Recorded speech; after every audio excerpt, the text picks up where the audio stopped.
Welcome into the Verts podcast. I'm Tyler Graves alongside Carter Bales, and it is post-conference championship weekend in college football. Yeah, we had some exciting games for sure. A lot of expected ones, and one in particular that was unexpected. Kansas State ended up knocking off TCU, although TCU stayed in the playoffs, and then USC getting down by Utah for the second time this year, which was interesting to see because most of the time a team doesn't lose to a team twice, which was the case for Kansas State. But Utah, they have had USC's number all year. I was surprised by the Utah-USC game, the Pac-12 championship.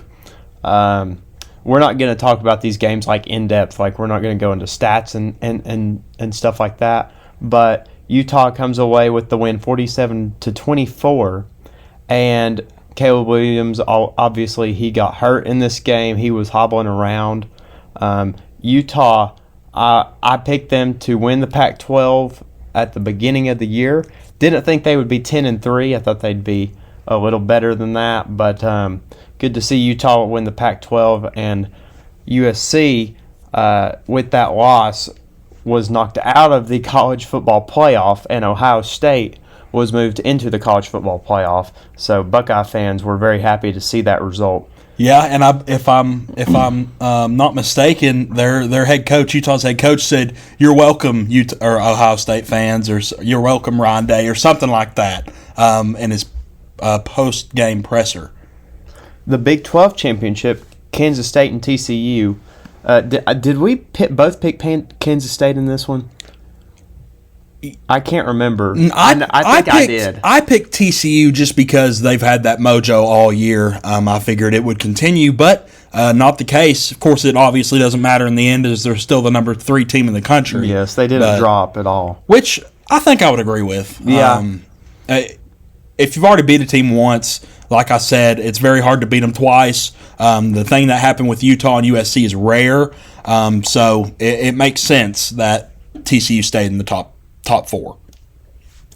LSU, Georgia comes away with the win 50-30 in Atlanta, so a high-scoring SEC championship, and Georgia led 35-10 at halftime.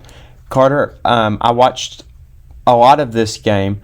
Garrett Nussmeier came in the second half for Jaden Daniels, and he looked pretty good for LSU, I thought so. Whoever loses that starting job, I think, will be in the portal because, obviously the portal opened yesterday, and you're already starting to see it is madness. Yeah, like a majority of Alabama's roster entered the transfer portal. This has been people have been trying to warn everyone about this.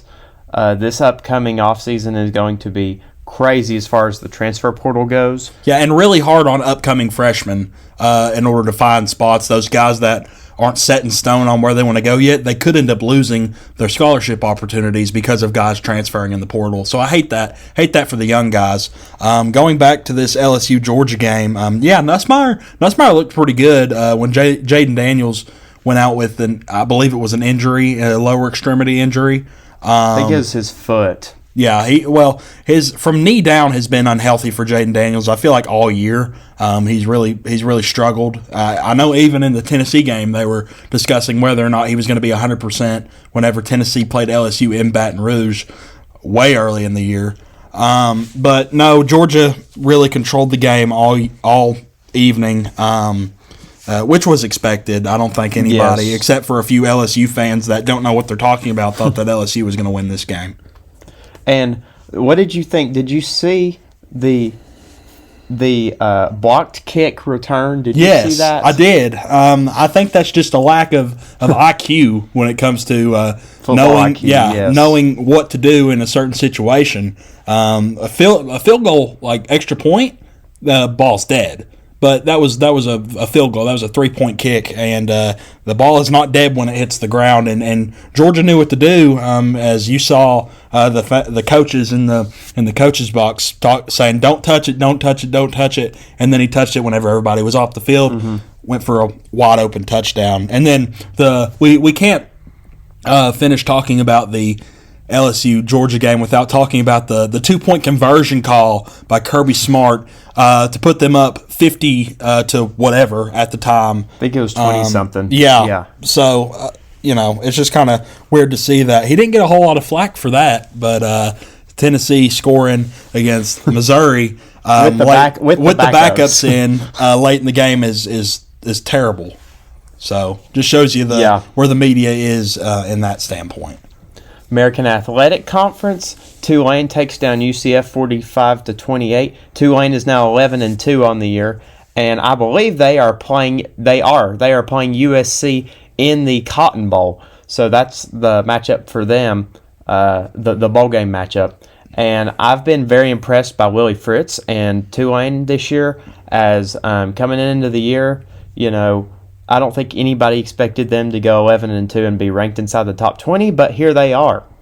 Yeah, no, Tulane's looked really good. I believe that was flipped. The American Athletic Conference didn't UCF win their game in season against Tulane. I believe that's yes, correct. UCF beat Tulane 38-31 on November 12th. Yeah, so Tulane's done a really good job. You've seen a lot of American teams do pretty well this year.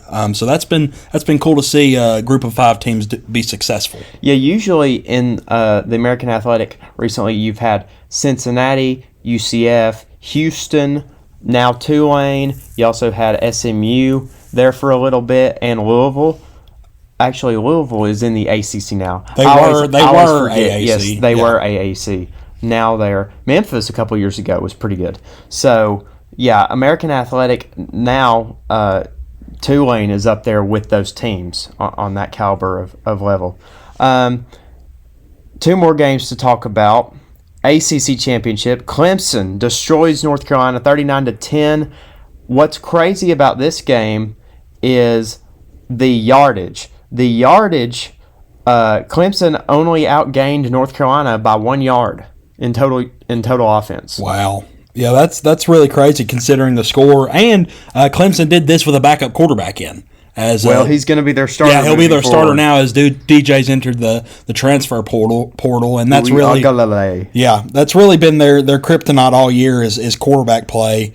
He played terribly against South Carolina. And I guess that was the final straw for Dabo Swinney as the backup came in, Klubnik, and looked pretty good. 20 for 24, 279 yards. So that's good to see. Maybe not for the Vols this upcoming bowl season, but for Clemson fans, it's nice to see a quarterback who can competently throw the ball. Yes, this is not good for Tennessee as Clemson has found their offense right before they play Tennessee, and this is, of course, what happens because Tennessee cannot catch a break when it comes to like backup quarterbacks and that sort of thing. So, yeah, of course, Clemson has to figure out their quarterback situation right before they play Tennessee in the Orange Bowl. Yep, against a lackluster defense at that. Last game, Big Ten Championship, Purdue loses to Michigan 43-22. This game was relatively close until the second half, and Michigan pulled away, and they actually ended up covering the spread, the 16-point spread on this one. So Michigan, they just continue to roll without Blake Corum. Yeah, which is interesting to see. Through the air, they really didn't do a whole lot, but their ground game, it really did not struggle like I expected it to. Going into that game with their Heisman caliber running back out, arguably should have been in New York, but I guess we'll discuss that later on in the show. But yeah, and then Purdue doing what they do best. Well, actually, no. They threw the ball majority in this game. I expected them to run the ball like crazy because for some reason they tend to run the ball well in games that you don't expect them to be close in. But nope, attacked the air, and it was interesting to see the game really be close because I expected it to be a blowout and be over by halftime. But Purdue found a way to make it close until they didn't, and Michigan ended up pulling it out. All right, we are now going to transition into our playoff ranking segment. So we're going to I'm just going to read off the top 10 this week because really what we're going to be talking about is the top four, top 5, top 6. So Georgia obviously lands the number 1 spot. They will be playing number 4 Ohio State in the Peach Bowl. Michigan got the 2 seed and TCU got the 3 seed, so they will play each other in the Fiesta Bowl in Glendale, Arizona.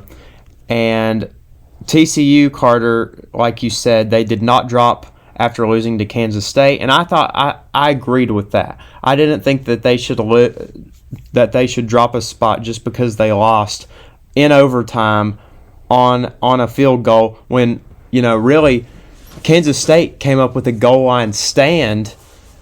Some people that didn't watch the game, I could tell on Twitter, but because they were like, well, TCU, yeah, they lost, but they lost to Kansas State. They should fall out of the playoff. And what they obviously don't realize is that TCU very easily could have scored when they got the ball first in that first overtime period because they were stopped on 2 plays from inside the 1 yard line.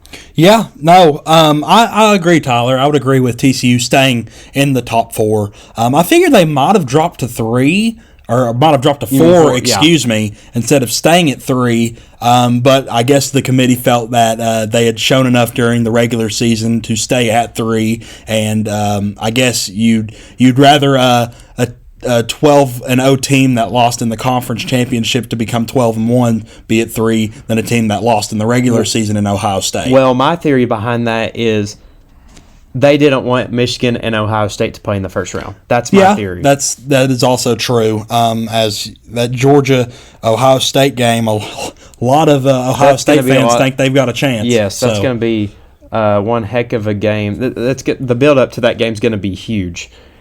Alabama, though, ranked above Tennessee. Now, the problem is not that they ranked them above Tennessee because guess what? It's the problem is because last week, the week before, they were ranked above Tennessee. Obviously, they're not going to change it when neither team plays. But they screwed up 2 weeks ago when they did the rankings after the Vanderbilt game. Yeah, and they got a lot of national flack from the media.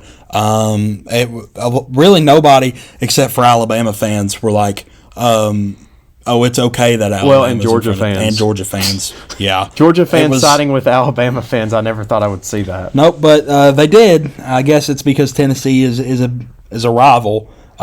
But they just don't want to admit that Tennessee is back to being up top with the big guys. But no, it really didn't make a whole lot of sense. And you started seeing it unfold. I was like, what if the committee decides that TCU should be out of the playoffs? If TCU's out of the playoffs, Alabama was going to take that spot, and that definitely did not need to happen. I think all of hell would have broken loose if Alabama made it into the top 4. Yes, it would have. But I will say I am actually glad that Tennessee was behind Alabama because I would rather go to the Orange and play 100%. than play Kansas State in the Sugar Bowl. 100%. I think that's a little bit. It makes it a little bit easier to swallow as a Tennessee fan because Miami's a whole lot nicer than New Orleans. That's for sure. A whole lot better environment, and I think really overall a better matchup for the Vols.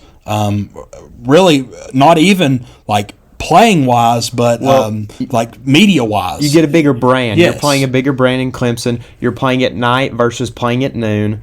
The Sugar Bowl is in my opinion, it's a slightly more prestigious bowl, but the Orange is still very good. It's still a New Year's Six bowl, so I'd much rather Tennessee go and play. And people Clemson. Are saying it's the most orange bowl ever. Yes. So that's a big marketing strategy right there.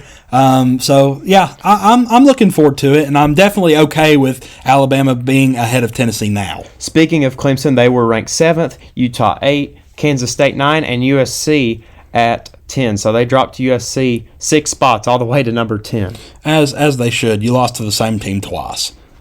All right, we will now take a break, and we will be back with the bowl game preview. You're listening to the Verts podcast. Welcome back to the Verts podcast. It is now time to talk about the bowl all the bowl games this bowl season. But before we do that, we are going to talk about the Army-Navy game.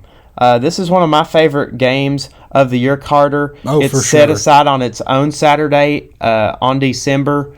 I guess I should say the second weekend of December is when this game is always played. It's always played at Lincoln Financial Field in Philadelphia. And this year, Navy is 4-7, Army is 5-6 entering this game, and the line on this game is currently Navy -1.5. Yeah. At one point, I know this was completely different play styles. Is one team still running the wing tee? Both of these teams still run some sort of the option, as I think Monken is still at Army. I'm pretty sure Jeff Monken is still the head coach at Army. The thing that I always love about this game is, number one, the weather. It's always cold or snowing. It's usually sometimes snowing. Both. It's usually snowing, sleeting, freezing rain. Something in the elements is bad. And it's a packed house. Yes, every it's time packed a packed house. The uniforms. Oh my gosh, the uniforms in this game are always great. Yep, they always pull something out. Yes. Navy, in particular, has had really nice uniforms. I know a few years back they individually painted different battleships on their helmets and stuff. So it was really, really cool to see. And then Army has gone camo. They've gone. I love Armies this year. Old school. It's been cool to see. If y'all haven't seen Army's uniforms for this game this year, you need to go look them up because they're pretty sweet. But anyway, we're just going to pick this game real fast. It's interesting because this game actually opened. The line on this game opened at Army -4.5. Now Navy's favored by 1.5. Navy, they were pretty good back when they had Keenan Reynolds a few years ago, and Army was really good. I think 2 or 3 years ago they had a really good year. I want to say they went 8-4 or 9-3, something like that. Yeah. Actually, is in 2020. I want to say, because didn't they go to play? I'm pretty sure they took our spot in a bowl, I think. Yeah, I'm pretty sure they were 9-2 going into that game, and they ended up losing. That's just how much of a rivalry this game is. Yes, you can throw the records out the window. Yeah, like quite literally. I'll go ahead and make my pick. Even with record not mattering when it comes to this game because of the rivalry and just how these teams play one another and the weather, I think Army fighting for a bowl game is going to give them a little bit more of an edge.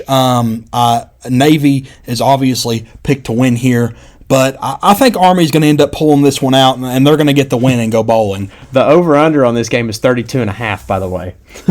So I am biased here. My brother-in-law is in the Army, so I'm going to say go Army, beat Navy. Army will win. That's my prediction. So now we are going to transition into the Heisman Trophy segment. Oh, goodness. This is probably going to be either very short or very long. We don't know. But we're going to briefly talk about the finalists, as the 4 finalists were named yesterday for the Heisman Trophy this year, and they are Caleb Williams, Max Duggan, Stetson Bennett, and who's the fourth, Carter? I'm blanking right now. C.J. Stroud. C.J. Stroud, yes. Yep. By the way, C.J. Stroud shouldn't win the award just because I can't think of his name. Yeah. That's he was the favorite going into November. He was, and then Caleb Williams started catching up. He started picking up a lot of buzz, and ever since then, Caleb Williams has been the favorite to win the Heisman. Currently, he still is the favorite to win the Heisman. And we're going to talk about the snubs here in a second. But first of all, out of those 4, who do you think should win it? I think Max Duggan has put in a pretty good case, for sure. He's led TCU to a 12-0 regular season. Ended up having a tough loss in the championship game, but it's not going to go to Max Duggan. It's going to end up going to Caleb Williams, which I don't agree with whatsoever. I mean, he lost to the same team twice, but he played poorly against the same team twice, I guess I should say. Oh, by the way, Florida, Pac-12 champs. Congratulations, Florida Gators. You're officially the Pac-12 champs because you beat Utah in Week 1. Yep, that's what they think. I've heard a lot of Florida fans say that. But I think it's going to end up going to Caleb Williams, although I do not agree with that pick. I don't like Caleb Williams. So, okay, I will give you my Heisman Trophy ballot. If I had voted on this thing last week, here is who I would have voted.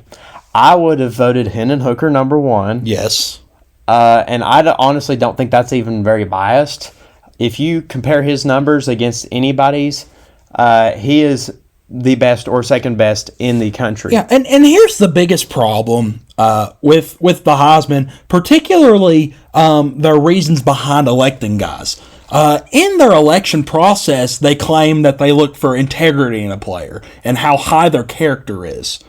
Writing profanities about another school on your fingernails before you play them doesn't show high character and good integrity to me. Maybe I'm just talking out of my hind end here, but I don't think that's a good thing. That's a good look. I don't think that's a good look at all. Well, part of the problem is the people who vote on the Heisman Trophy. Some people don't realize this, but the people who vote on the Heisman Trophy, a lot of them are not even sports writers, and a lot of them do not watch college football. You have political commentators that get to vote on this. You have people who cover different sports that get to vote on this, who don't even cover college football. And people don't realize that. But that is how the Heisman Trophy voting system is set up. And a guy who I've watched a lot, Josh Pate, he talks about this on his show. He talked about it over this past summer, how the Heisman Trophy voting process is very flawed, and a lot of people, to be honest, do not know what they are doing when they are voting on this. And that's the problem, and that's what takes away from the award. That's why the award has lost so much of its luster, because guys who deserve to be there, like Blake Corum and Hendon Hooker, aren't there.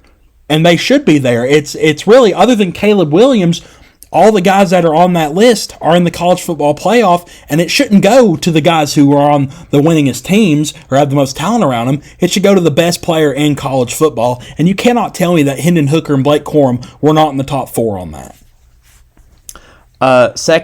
My second on my Heisman ballot would be Blake Corum, just because I think he's had a phenomenal year. I've been very impressed by him. I certainly think he's the best running back in the country. And C.J. Stroud would be my third.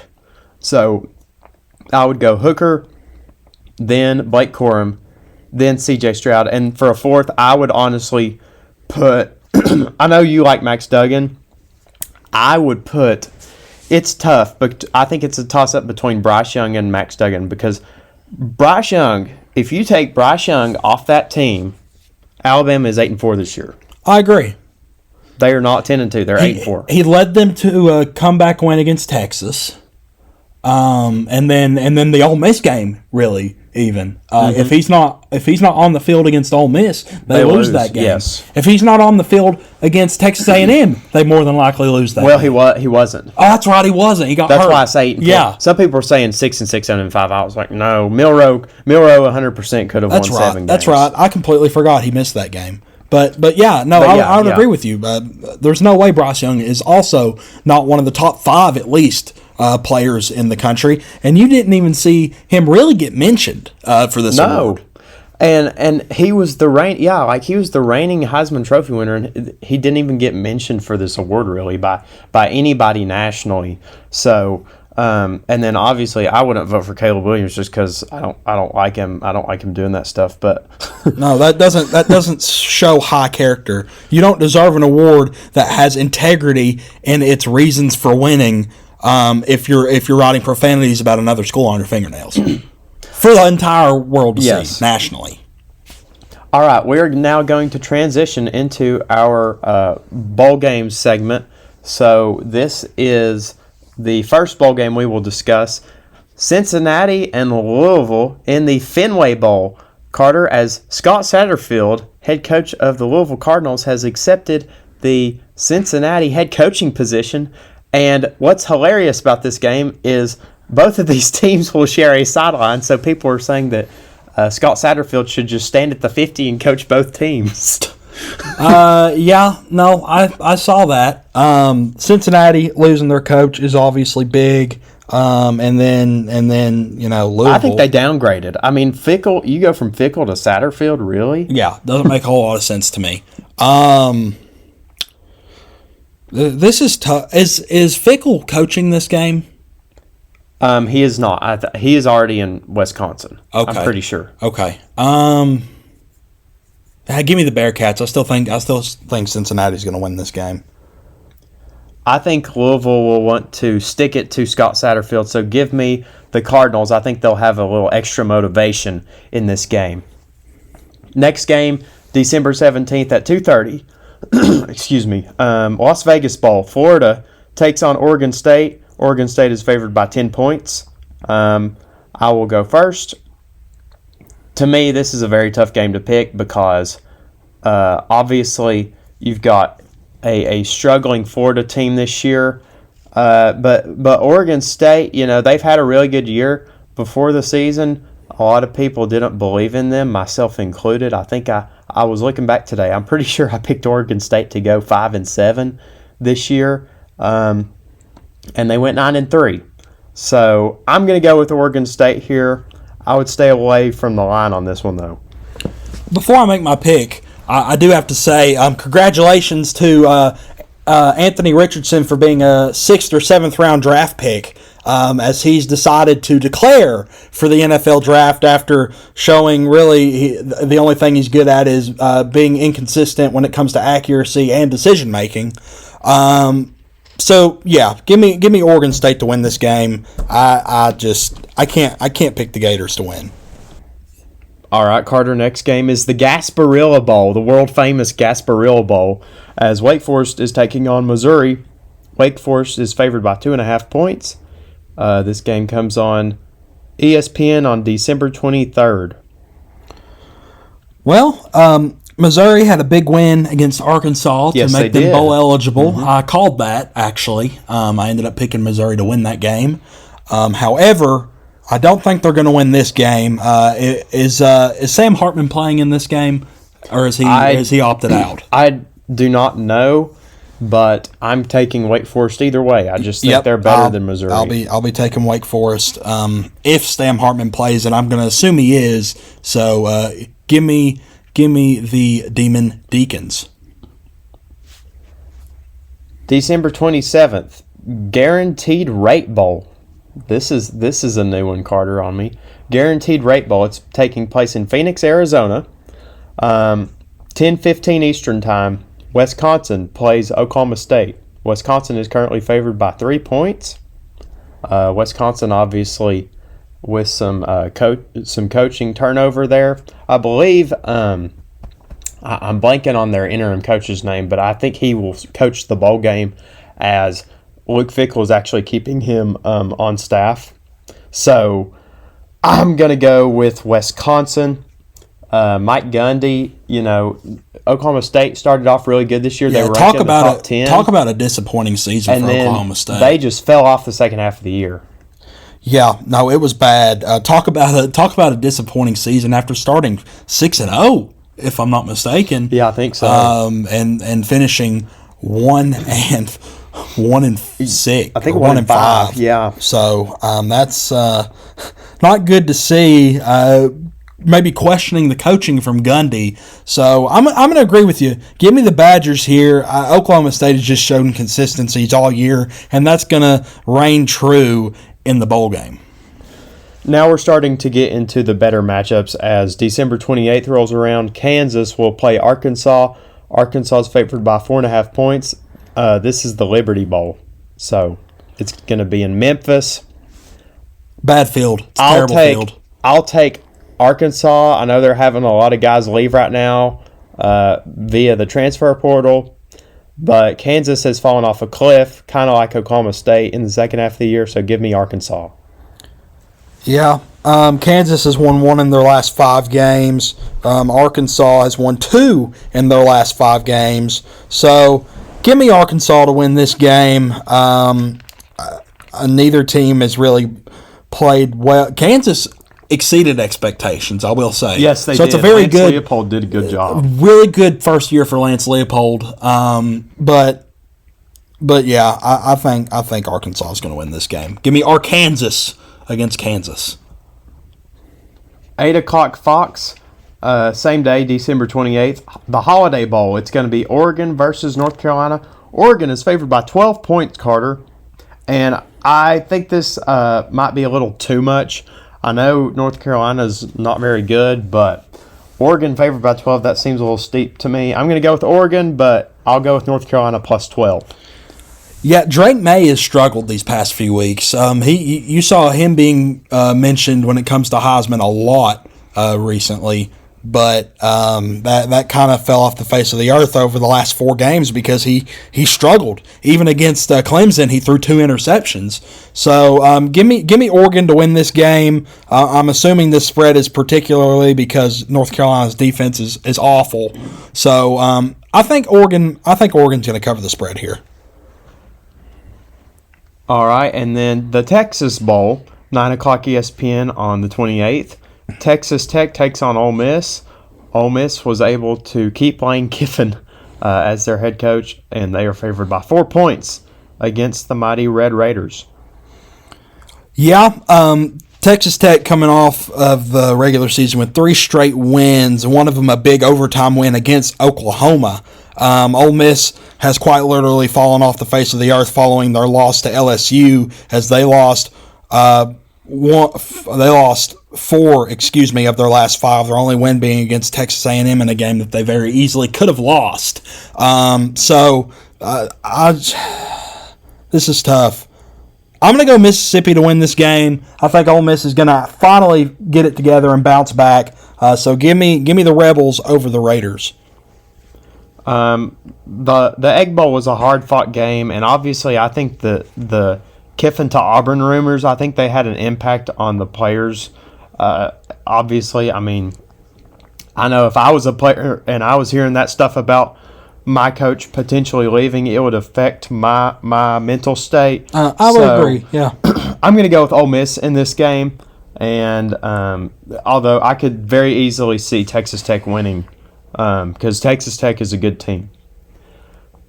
Now we transition to December 29th. The Alamo Bowl is between Texas and Washington this year.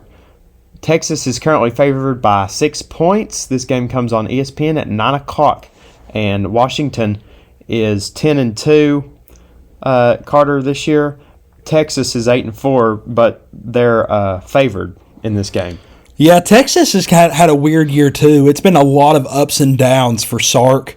Yes. I know. Offensively, they've struggled at times, even with Quentin Ewers in, which a lot of people thought that would fix their problems. Definitely didn't, because they still struggled with him in at quarterback. And Washington has one of the most prolific offenses in the country. So give me the Huskies here. I think they're going to end up beating the Longhorns, and so obviously Washington plus 6. This spread does not sit right with me. I am going to go with Washington to win the game outright. I'm a big believer in Kalen DeBoer and Penix, the quarterback. He's pretty good, and he announced, by the way, that he will return for next year for the Huskies. So give me Washington in the Alamo Bowl. Next game, Friday, December 30th. This will be the Gator Bowl between number 21 Notre Dame and number 19 South Carolina. South Carolina is coming off 2 big wins against Tennessee and Clemson to close the regular season. And Notre Dame, the last time that we saw them, they were losing, really blowing a game to USC. Yeah, Notre Dame came alive in the last half of the season. They started off terribly, and they were able to bring it together and win 4 of their last 5 games. South Carolina, like we said, 2 very big wins against Tennessee and Clemson. That's 2 top 10 wins, mind you, for Shane Beamer. So Beamer ball was working. And I know a lot of South Carolina fans are saying, "Oh, cool, another top 25 team that we get to beat this upcoming holiday season."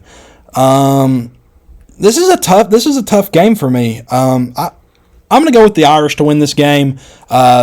Beamer ball is only going to work for so long, and I think it's going to start losing a little bit of its luster after 2 big wins. I will go with South Carolina here. I just think they're playing pretty good ball right now, and I'm going to trust them to beat Notre Dame. I could see this game, though, being lopsided either way. A lot of these bowl matchups you have to keep in mind. We don't know the opt-out situation yet. We don't know who's leaving and preparing for the draft and not playing. So we don't know. We don't know who's transferring. We don't know any of that. So in a lot of these bowl games, you can just go back through the years. There's a lot of lopsided bowl games where one team just doesn't show up for whatever reason. It's like, one team wants to go there and play ball, and the other one wants to just go there because they're on vacation type thing. Yeah, kind of like Tennessee. I don't know why you'd want to go to vacation in Nashville, but kind of like Tennessee's defense against Purdue last year. We had a few guys opt out, particularly I remember Alontae Taylor opted out, and a lot of people blamed him for our defense not playing as well. Well, no, our defense just really did not show up, so that's something to look for. All right, same day, December 30th. Pitt takes on UCLA. UCLA is favored by 7 points. This is the Sun Bowl. This is actually in El Paso, Texas. I will go with the Pitt Panthers to pull off the upset in this one. I'm going to go UCLA. I think Chip Kelly is going to end up rounding up his troops, and they're going to win this game. All right, now we move to New Year's Eve.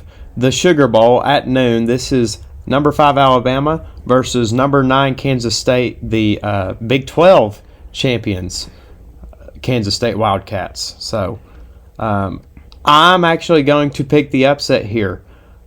I think Alabama's going to have a lot of guys opt out. Kansas State, actually, let me say this. If Deuce Vaughn plays, I think Kansas State will win the game. If he doesn't play, Alabama will win. That's my opinion. Yeah, it's not looking like Bryce Young's going to have much of an offensive line. As from what I've seen, a lot of offensive linemen have entered the transfer portal. Yesterday, a lot of offensive linemen for Alabama entered the transfer portal. So give me Kansas State to win this game. I think really either way, Bryce Young's going to be running for his life, but he does that pretty well. However, I don't think he's going to be able to do enough. So give me the Lions, right? Wildcats, excuse me. Give me the Wildcats to win this game. Music City Bowl, 12 p.m. on ABC. Kentucky takes on Iowa. Kentucky's favored by 2.5 points. The over-under on this game is 31.5. Yeah, that tells you all you need to know about these team styles. Particularly Iowa can't move the ball offensively, and Kentucky moves too slow to move the ball offensively. So we have punt you versus a really bad NFL in quotes offense you. Yeah. I can't pick Kentucky to win a game. Give me the Hawkeyes. I don't like Kentucky. I'll go with Kentucky just because Iowa's offense is terrible. No, I think I think Iowa's offense. It's become a meme at this point. Yes, but I'm seeing a Butch Jones sort of thing where he won't blow out teams until it's the bowl game, and then he'll put up 49. So that's what I'm going to go with. All right, 4 o'clock ESPN on New Year's Eve. The Fiesta Bowl. So we're in a playoff game now, Carter. TCU takes on Michigan. Michigan is favored by 7.5 points in this one, and I actually have my score prediction already written down for this one, but I'll let you go first. So I don't have a score prediction for this one, so I'll come up with one on the fly. I think Michigan's gonna win this game. TCU, even with Blake Corum out, TCU, I just don't think they have the defense or offensive firepower to hold up or to keep up with Michigan, as Michigan's got a really good defense. So I think Michigan's going to win this game. I think it's going to be kind of close. I'll go with TCU to cover the spread here. I think it's going to be a touchdown game. Give me 38-24. I'm going to go with Michigan 37. Oh, excuse me, 38-31. I'm going to go Michigan 37-17. I don't believe TCU's offense is going to be able to sustain drives against the Michigan defense, so that's mainly why I'm picking Michigan to win by 20 points. And then the next game we will discuss is the Peach Bowl. So it's number 1 versus number 4, Georgia versus Ohio State. Current line on this game is 6.5 points. Jackson Smith-Njigba has already said he is opting out of this game. He's not going to play. But he's not played since, I think, September for Ohio State, as he's been injured. So I will go with Georgia in this one, 41-31. I do think Ohio State's going to be able to put up some points on Georgia's defense, but I think you're going to see as much of a track meet game as Georgia can have in this one. I think you'll get Ohio State's best performance on offense, but I also think Georgia will be able to score some points on that defense because Ohio State's defense is questionable. In games that Georgia actually needs to show up and play, they show up and play. This is going to be one of those. Georgia's going to win by like at least 2 scores. I think Georgia's going to win by 2 scores. Not to mention it's basically a home game. Yeah, I mean they're in Georgia. They're in Atlanta. It'll be 65-35 Georgia fans. Yeah, so I think Georgia's going to win this game. I think they're going to win it by 2 scores or more. So I'm not gonna say a score for this one because they could score a whole bunch, or it could be low scoring and their defense could just show up. So, but Georgia's going to win this game outright. You don't have to do this if you don't want to, but I'm going to go ahead and throw my national championship pick out there. Hypothetical matchup here between Georgia and Michigan. I think Georgia would win 35-20. That's my... I'm going to say, if it's Georgia-Michigan, Georgia's going to win that game. If Blake Corum was healthy and playing, it'd be a little closer, but Georgia's going to win that game, and they're going to win it by 10+. All right, we move on to January 2nd. This is the last day for bowl games. The ReliaQuest Bowl, this is between Illinois and Mississippi State. Mississippi State's currently ranked number 22 in the country. Illinois, though, Carter's had a pretty good year. Yeah, almost upset Michigan earlier this year. In November 19th. Yeah. So almost spoiled playoff hopes there for the Wolverines, but give me the Pirate. I think Mike Leach is going to win this game. He's going to go 9-5, and that's going to be his Super Bowl.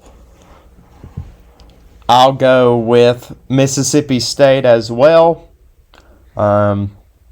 Although, again, I could see Illinois winning this game because the air raid, sometimes it'll work perfect, and sometimes it won't work at all. If the team struggles at stopping the pass defensively, your air raid teams are going to do pretty well. Cotton Bowl, 1 o'clock ESPN. Number 16 Tulane takes on number 10 USC. USC is currently favored by 2 points. I think Caleb Williams is still going to be banged up from their conference championship game, and I think it's going to hinder his playing, and I guess that's just me hoping that he doesn't play well. So give me Tulane. I think Tulane is going to pull off the win, and it's going to be a big one for a group of 5 team. I've gone back and forth on this game. I don't really know who to pick. I'm going to go with the underdog, though. I'm going to throw it out there. I'm just going to go Tulane. Don't really know who to pick in this game because, again, like I said, the opt-out situation. Yeah. I could see USC having a lot of opt-outs in this game. Tulane obviously won't have very many. So I'll go with Tulane. Yeah, like I said, I'm just hoping Caleb Williams doesn't play well or doesn't play at all. LSU Purdue, this is the Citrus Bowl. So LSU is the SEC representative in this bowl this year. Yeah, it makes a whole lot of sense. Cheez-Its Citrus Bowl. Yes, they're also LSU's favored by 8 points over Purdue. Yeah, give me the Tigers. I think LSU's going to win this game. It's going to be a big program builder for Brian Kelly, as obviously they've had a great year, made it to the SEC championship. But they're going to take this win, and they're going to try and build on it. And maybe we might see back-to-back championship appearances for the Tigers. I'll go with LSU here, too. I think Brian Kelly's done a really good job this year, and I think he is as weird of a fit as he is in Baton Rouge. He has really changed the culture around, and he's turned around the culture very quickly at LSU. So. Yeah, he definitely got buy-in. That's for sure. And that's a key piece to building a program. And considering he got as far as he did in year one, I'm interested to see how well he does in the future. Rose Bowl, 5 o'clock on ESPN. Number 11 Penn State takes on number 8 Utah. Utah, the Pac-12 champs. I'm going to go with Penn State in this game. I'm just going to bet that Penn State goes out there way out on the West Coast representing the Big Ten, and I'm going to bet that they beat Utah in a close game. I do think this one will be a close game. I don't think James Franklin has it in him to win a relatively big game. So give me Utah. I think the Utes are going to end up winning this game. I just can't trust James Franklin offenses to do anything in the fourth quarter against teams. All right, we are going to take a quick break, and we will be back with the Orange Bowl preview. This is going to be Tennessee versus Clemson. You're listening to the Verts podcast. Welcome back to the Verts podcast. It is now time to discuss the Orange Bowl, Tennessee versus Clemson. This game comes on ESPN on December the 30th at 8 p.m., Carter.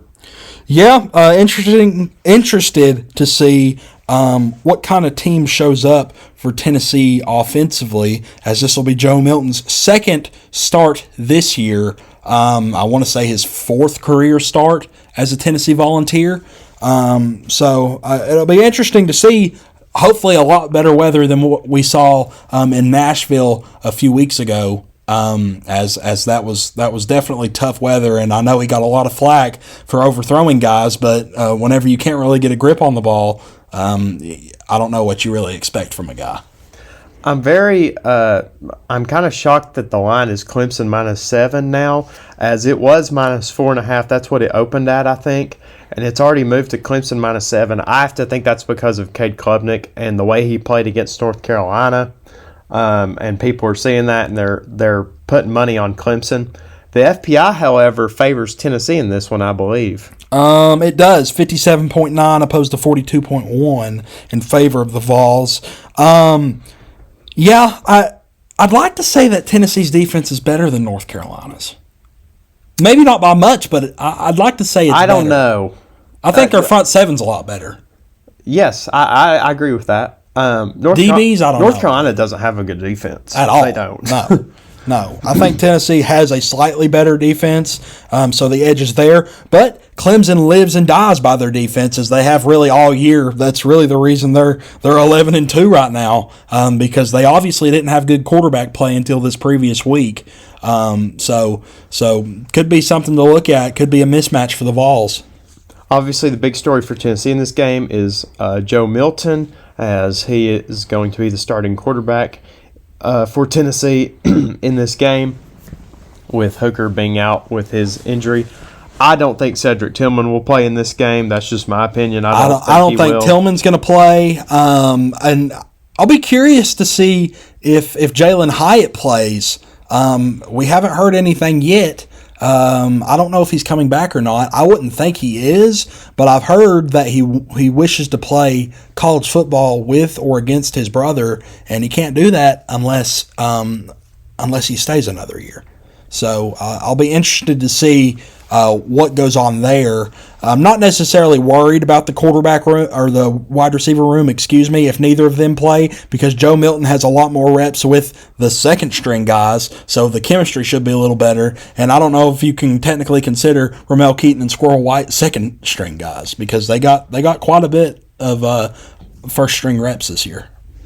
Obviously, we are making these predictions a little less than a month in advance.